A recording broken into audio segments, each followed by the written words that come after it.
श्री सच्चिदानंद सद्गुरु साईनाथ महाराज की जय। साईं भक्तानुभव में आज हम बलवंत हरि कार्निक की कथा को सुनेंगे। आयु 54 वर्ष, मुंबई के बहिशुल्क विभाग में कार्यरत, घोड़बंदर रोड, बांद्रा।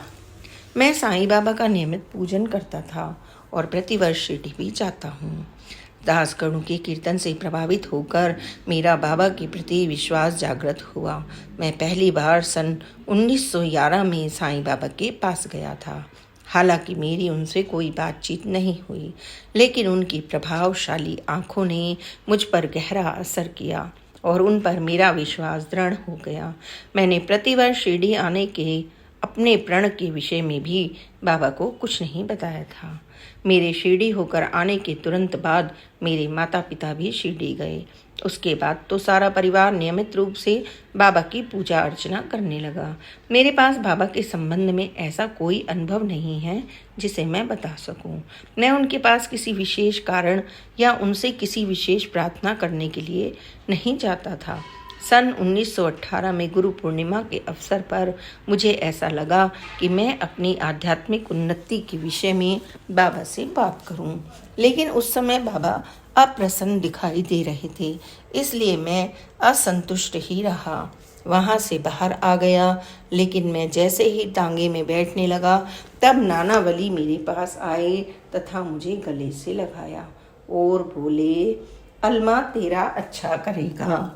सन 1928 में मेरी पत्नी का देहांत हो गया। उसने साईं बाबा को देखा था।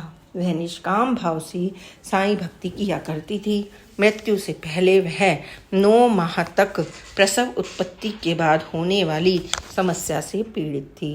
मृत्यु होने से 6-7 दिन पहले वह बेहोशी की हालत में थी। मैंने बाबा का एक चित्र ले जाकर उसके पास रख दिया। देह त्यागने से पूर्व वह होश में आ गई तथा उसने बाबा के चित्र को और मुझे हाथ जोड़कर नमस्कार किया। फिर अपने बड़े पुत्र को अपने से छोटों का ध्यान रखने के लिए कहते हुए प्राण त्याग दिए। यह बाबा की ही कृपा व दया थी कि उन्होंने मेरी पत्नी को शांति व सद्गति प्रदान की। मेरे लिए साधु संत और सत्पुरुष शब्दों का एक ही अर्थ है और मैं उसी प्रकार उनका उपयोग भी करता हूँ। प्रथम भेंट के दौरान बाबा ने मुझसे दक्षिणा में 10 रुपये लिए थे। अब मेरे पास वापस जाने के लिए किराए के लिए पैसे नहीं थे। ऐसी नाजुक घड़ी में मेरे मित्र श्री तोसम, अब जो वाही की नारायण आसाराम हैं, वहाँ आ गए और मुझे ज़रूरत के लिए रुपए दिए। एक बार मैं और मेरी पत्नी पंढरपुर व अन्य पवित्र तीर्थ स्थलों के दर्शन करने का विचार कर 100 रुपये साथ में लेकर घर से निकल पड़े, लेकिन हमने पहले बाबा के पास शिरडी जाने का निश्चय किया। वहाँ हम 2 दिन तक रुके।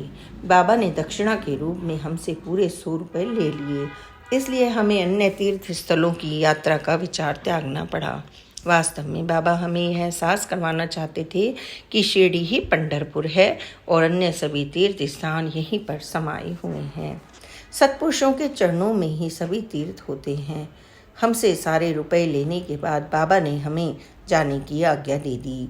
मैंने शिरडी में रहने वाले अपने मित्रों से कहा कि रुपए न होने के कारण मेरे लिए जाना संभव नहीं था।